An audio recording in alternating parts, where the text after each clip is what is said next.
ولا عيش ولا ملح تصان، ولا العيش والملح تصان.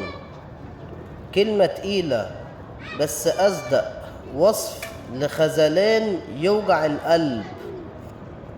لما تشارك حد لقمتك وتفتح له بيتك وتديه أمانك وتفتكر إن العشرة حسن ما يتهدش، وتتفاجئ إن أول ما المصلحة تخلص كل حاجة بتتنسي.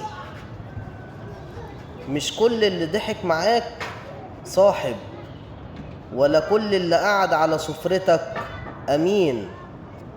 في ناس تاكل العيش والملح وأول ما تدور الأيام تقطع فيك قبل ما تحافظ على العشرة. اللي ما يصونش العيش والملح ما يصونش قلب ولا عشرة ولا 10 سنين حتى. وعشان كده الخسارة مش في اللي مشي، الخسارة الحقيقية إنك اكتشفت الحقيقة متأخر شوية. بس قول الحمد لله. وفي نهاية الفيديو صلى على النبي.